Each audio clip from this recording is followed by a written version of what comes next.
जय हिंद। देखो आम कौन देखा जे भारतीय नदीर आम कौन जे गंगा रिभर सिस्टम को आम देखी देइथिले। बर्तमान आम देखिया कौन जे ना ब्रह्मपुत्र रिभर सिस्टम जहाँ आम कौन कहते ना गंगा नदी तंत्र। ये इंपोर्टाट आम कौन जे क्लास 9 भी आम पाठ में कौन अच्छी भारतीय नदी अच्छे समस्त प्रकार कॉम्पिटिटिव एग्जाम पे कौन ये पूरापूरी प्रযোज्य अटे। जपरा देखो आमर कौन जे ब्रह्मपुत्र नदी भारतर कौन जे पूर्व प्रवाहित होची माने ये आमर कौन जे भारतर एकमात्र नदी जी की पूरापूरी पूर्वोत्तर राज्य देगी आमर कौन है प्रवाहित होले आसी आ बड्ड अटे भी मध्य माने आमे कहि परिबा भारतर सेकंड मोस्ट आमर कौन जे लॉन्गेस्ट रिवर। प्रथम लॉन्गेस्ट रिवर आमर के गंगा जोटा कि हम ऑलरेडी पढ़ दैछंती एरा आमर कौन जे सेकंड मोस्ट अटे। जेपरि आमे जानिबा जे हम ब्रह्मपुत्र नदी कौन जे ए नदीरा पूरा पड़िला कौन जो हम आपन जो गारा पकोछि ये है ब्रह्मपुत्र नदी। ए नदी कौन जे हमर ये है हमर ब्रह्मपुत्र नदी ये हमर जाई बांग्लादेश रे जाई बंगोपसागर जाई पड़िछि। हेले ए ब्रह्मपुत्र नदी हमर उत्पत्ति कोडी अछि उत्पत्ति उत्पत्ति स्थल कोडी अछि ना मानस सरोवर बरफखंड माने मानस सरोवर हम कहते बरफखंड कहि परिबा किबा झील कहि परिबा कोन कहि परिबा झील जाका हम कहै जे ह्रद मानस सरोवर ह्रद रो हमर कोन अछि ना हमर ये ब्रह्मपुत्र नदी हमर उत्पत्ति होइछि। मानस सरोवर ह्रद कोडी अछि ना तिब्बत रे अछि आ तिब्बत कोडी अछि ना चाइना रे अछि। आपण बोले कौन तिब्बत गोटे देश कि बोले हाँ तिब्बत गोटे देश अटे किंतु धोकारे 1969 मसीह आमर किए जे चाइना तापर कब्जा करिके बइछ तेन करिले आमे कोन कहबा ना ये तिब्बत चाइना रो कोन हिची उत्पत्ति हिची आमर के ब्रह्मपुत्र नदी।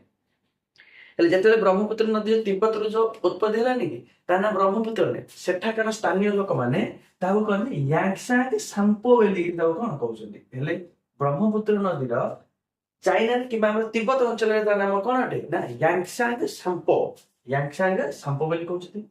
अब ये हमर कोन जे बृहद हिमालय से कोन प्राय समांतर आकार दे कोन अछि प्रवाहित हे आछि ओ हिमालय पाददेशरो अनेक प्रकार गुड़ी माटी बाली सब धरी बही से आसुथाय। हेले ये पुरिया पर प्रवाहित हे कोन करछि ना ये एंट्री करछि भारत रे एंट्री करछि कोठी ना इंडिया इंडिया रे एंट्री करछि कोन ना कि हमर नामचा बरगा बेली रे हमर कोन अछि गोटे पर्वत अछि ता सहित जाई कि हम पिट्टी हिस पिट्टी हठात एठी कोन यू टर्न नै कोन नै यू टर्न नै कोन नै ना भारत दक्षिण दिगारो कोन यू टर्न नै गिरी आसी केउ पर्वत सहित ना हमर नामचा पर्वत जहा कि हमर अरुणाचल प्रदेश रे अछि। अरुणाचल प्रदेश रे नामचा पर्वत सब कोन जे धक्का आइछि एवं एठी आसी कोन से ना तळु आसी पूरा यू टर्न पूरा नै तेलुगु ने केउ हम कोन कहछि ना दक्कन ट्राप बेली मत कोन कहछि दक्कन ट्राप काहे कहला काहे नि दक्षिण को पूरा पूरी बुली पड़ला नामचा पर्वत शिखर को जाई बाजी अब एंट्री लागुडी ना अरुणाचल प्रदेश देगी भारत रे एंट्री करछि और एठी गोटे तार सहायक नदी अछि कोन जे दिहांग नदी केउ नदी दिहांग नदी सेठी आछि मिछि एपरे एपरे विभिन्न प्रकार हमर कोन जे नदी गुडी अछि उपर नदी गुडी अछि मेन फोकस हम आज कोन देखिबा ना हमर कोन जे ब्रह्मपुत्र विषय हेले एठाकार एठी अछि दिहांग नदी सहित मिसिछि एवं ब्रह्मपुत्र को अरुणाचल प्रदेश रो लोक माने कोन कहउछथि ना हमर दिहांग बेली कहउछथि दिबांग नदी एक सहायक नदी अटे ब्रह्मपुत्र को अरुणाचल प्रदेश रो लोक माने कोन कहउछथि ना हमर दिहांग बेली रे कहउछ माने आरो विभिन्न प्रकार क्षेत्रीय नामकरण अछि। तापर हमर कोन जे नेपाल अंचल रे हमर तिस्ता नदी आसी मते कहै तो भेटिछि ना हमर ब्रह्मपुत्र एक सहायक नदी अटे। जे पूरा एंट्री करी तापर एंट्री करछि कोडी ना आसाम रे एंट्री करछि कोडी एंट्री कला अरुणाचल प्रदेश रे आसाम को गला आसाम रे ही ताको हम कोन कहउछि ना ब्रह्मपुत्र नदी बेली कहउछि। आपण बुझि पारले ना ब्रह्मपुत्र नदी कोडी कहउछि आसाम रो लोक माने हम यांगसांग सांपो नदी को कोन ब्रह्मपुत्र बेली रे कहउछ।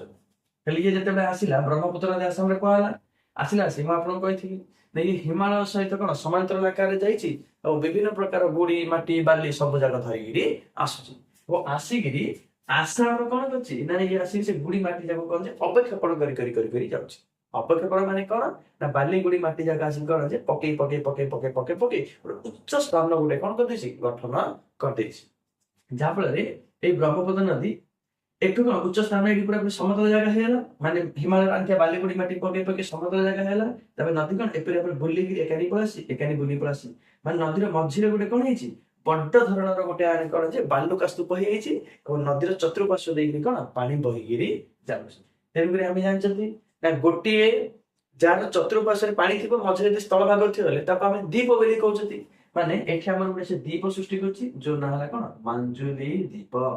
ବିଶ୍ୱର ବିଶ୍ୱର ନଦୀ ଦ୍ୱାରା ସୃଷ୍ଟି ହୋଇଥିବା ଦ୍ୱୀପ, ବିଶ୍ୱର ନଦୀ ଦ୍ୱାରା ସୃଷ୍ଟି ହୋଇଥିବା ବଡ ଦ୍ୱୀପ କିଏ ଅଟେ ନା ମାଞ୍ଜୁଲି ଦ୍ୱୀପ ଅଟେ।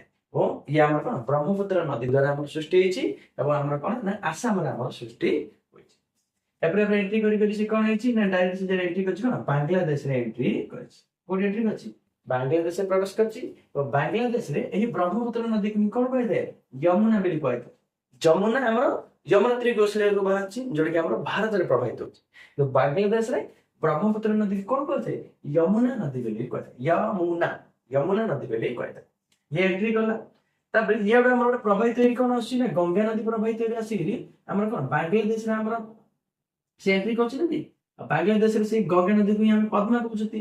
ହେଲେ ବାଂଲାଦେଶରେ ଆମର ଗଙ୍ଗା ନଦୀକୁ ପଦ୍ମା ବୋଲି କହୁଛନ୍ତି। ଏ ଗଙ୍ଗା ଏବଂ ଆମର କଣ ଇଆଡେ ଆସିଲା ଆମର କଣ ନା ବ୍ରହ୍ମପୁତ୍ର ନଦୀ ଦି ଜଣ ମିଶୁଛନ୍ତି। ମିଶିକିରି କେଉଁ ନଦୀ ସୃଷ୍ଟି କରୁଛନ୍ତି ନା ମେଘନା ନଦୀ ସୃଷ୍ଟି କରୁଛନ୍ତି। କେଉଁ ନଦୀ ମେଘନା ଆମର ସୃଷ୍ଟି ହଉଛନ୍ତି।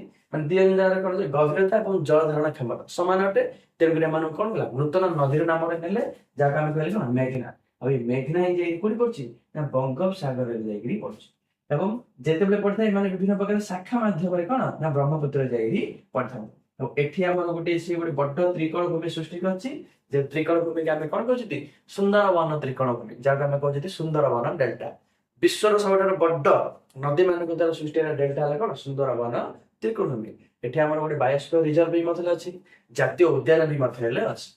ଆପଣ ଜାଣିକି ଆଶ୍ଚର୍ଯ୍ୟ ଏବେ ଯୋଉ ଆମର ତ୍ରିକୋଣ ଭୂମି ନାହିଁ କି ତ୍ରିକୋଣ ଭୂମି କେଉଁ ତ୍ରିକୋଣ ଭୂମି ନା ସୁନ୍ଦରବନ। ସୁନ୍ଦରବନରେ ମହାବଳ ବାଘକୁ ଆମର ଏଠି ସୁରକ୍ଷା ଦିଆଯାଇଛି। ଆଉ 80% କ୍ଷେତ୍ର ବାଂଲାଦେଶରେ ଅଛି ଏବଂ 20% କ୍ଷେତ୍ର ଆମର କହନ୍ତି ଇଣ୍ଡିଆରେ ଦେଖିବା ପାଇଁ ମିଳିକିରି ମିଳୁଛି। ଆଶା କରୁଛି ଆପଣ କହିଲେ ବ୍ରହ୍ମପୁତ୍ର ନଦୀ ବିଷୟରେ ଆପଣ ବୁଝିପାରିଥିବେ। ବ୍ରହ୍ମପୁତ୍ର ନଦୀର ଭିନ୍ନ ଭିନ୍ନ ନାମକରଣ ହେଇଛି। ଆଉ ଥରେ ମୁଁ ଟିକେ ଆପଣଙ୍କୁ ମନେ ପକେଇ ଦଉଛି। ଏଇ ଆମର ସୃଷ୍ଟି ହେଇଛି କୋଉଠୁ ନା ମାନସରୋବର ଝିଲ ଯାହାକି ଆମର ତିବ୍ବତ ଅଞ୍ଚଳ ଯୋଉଟାକି ଆମ ଚାଇନାରେ ଅଛି। ଆଉ ଚାଇନା ତିବ୍ବତକୁ କେବେ ଅକ୍ତିଆର କରି ବହିଛି ନା 1969 ମସିହାରେ ଅକ୍ତିଆର କରି ବହିଛି। ସେଇ ଅଞ୍ଚଳରେ ଏହାର ନାମକରଣ କଣ ଅଟେ ନା ସାମ୍ପୋ ଅଟେ। ୟାଙ୍ଗସାଙ୍ଗ ସାମ୍ପୋ ବୋଲି କହୁଛନ୍ତି। ଇଏ ପ୍ରବାହିତରେ ଆସିଛି। ଭାରତର କେଉଁ ରାଜ୍ୟ ଦେଇ ପ୍ରବେଶ କରୁଛି ନା ଅରୁଣାଚଳ ପ୍ରଦେଶ ଦେଇ କରୁଛି। ଏବଂ ଏକ ନାମଚା ବରଫ ପାହାଡ ସହିତ ଧକ୍କା ହେଇ ସେ ପୁରା ୟୁଟର୍ନ ନେଇଛି ଯାହାକୁ ଆମେ କଣ କହିଲେ ଡକନ ଟ୍ରାଭେଲ କହିଲେ। ଏଠି ଆସିଲା ଆସି ଗୋଟେ ନଦୀ ସହିତ ଉପନଦୀ ଗୋଟେ ଦେଖିବାକୁ ମିଳୁଛି ଯାହା ନାଁ କଣ ଦିବାଙ୍ଗ। ଆଉ ଅରୁଣାଚଳ ପ୍ରଦେଶ ଲୋକମାନେ ବ୍ରହ୍ମପୁତ୍ରକୁ ତାଙ୍କ ସେଠି କଣ କହୁଛନ୍ତି ଦିହାଙ୍ଗ ନଦୀ ବୋଲି କହୁଛନ୍ତି। ତାପରେ ଏଣ୍ଟ୍ରି ହେଲେ ଏଣ୍ଟ୍ରି ହେଇକି କଣ କରୁଛି ନା ଆସାମରେ ଏଣ୍ଟ୍ରି କରୁଛି। ଆସାମରେ ଆକୁ କଣ କରୁଛି ନଦୀ ବ୍ରହ୍ମପୁତ୍ର ବୋଲି କୁହାଯାଉଛି। ଆଉ ଏଠି ହିଁ ଇଏ ଗୋଟେ କଣ ଦ୍ୱୀପ ସୃଷ୍ଟି କରୁଛି ଯାହାକି ଗୁଡି ମାଟି ବାଲି ଦ୍ୱାରା ଧରି ଆସିଛି ଯାହାକୁ ଆମେ କହିଲେ ମାଞ୍ଜୁଲି ଦ୍ୱୀପ ଯାହାକି ବିଶ୍ୱର ସବୁଠାରୁ ବଡ ନଦୀ ଦ୍ୱାରା ସୃଷ୍ଟି ହେଇଥିବା ଦ୍ୱୀପ ଅଟେ। ବାଂଲାଦେଶ ଏଣ୍ଟ୍ରି କରିଛି। ବାଂଲାଦେଶରେ ଆକୁ କଣ ଯମୁନା ନଦୀ ବୋଲି କହୁଛନ୍ତି। ତାପରେ ଆମର କହିଲେ ଭାରତରୁ ଆମର ଗଙ୍ଗା ନଦୀ ପ୍ରବାହିତ ହେଇ ଆସୁଛି ଯାହାକି ଆମର ପଦ୍ମା ନାମରେ ବାଂଲାଦେଶରେ ପରିଚିତ ହେଇଅଛି। ଗଙ୍ଗା ଏବଂ ବ୍ରହ୍ମପୁତ୍ର ମିଶିକି ମେଘନା ଆମର ସୃଷ୍ଟି କରିଛନ୍ତି। ମେଘନା ନାମକ ନଦୀ ଇଏ ଯାଇକିରି କଣ ବଙ୍ଗୋପସାଗରରେ ଯାଇକିରି ପଡୁଛି। ଆଶା କରୁଛି ଆପଣ କହିଲେ ଯେ ଗଙ୍ଗା ନଦୀ ତନ୍ତ୍ର ବିଷୟରେ ଆପଣ ବୁଝିପାରିଥିବେ। ମାନେ ଗଙ୍ଗାର କିଭଳି ଭାବରେ ତାର କଣ ନାମକରଣ ହୋଇଛି। ଆଜି ପାଇଁ ଏତିକି। ଜୟ ହିନ୍ଦ।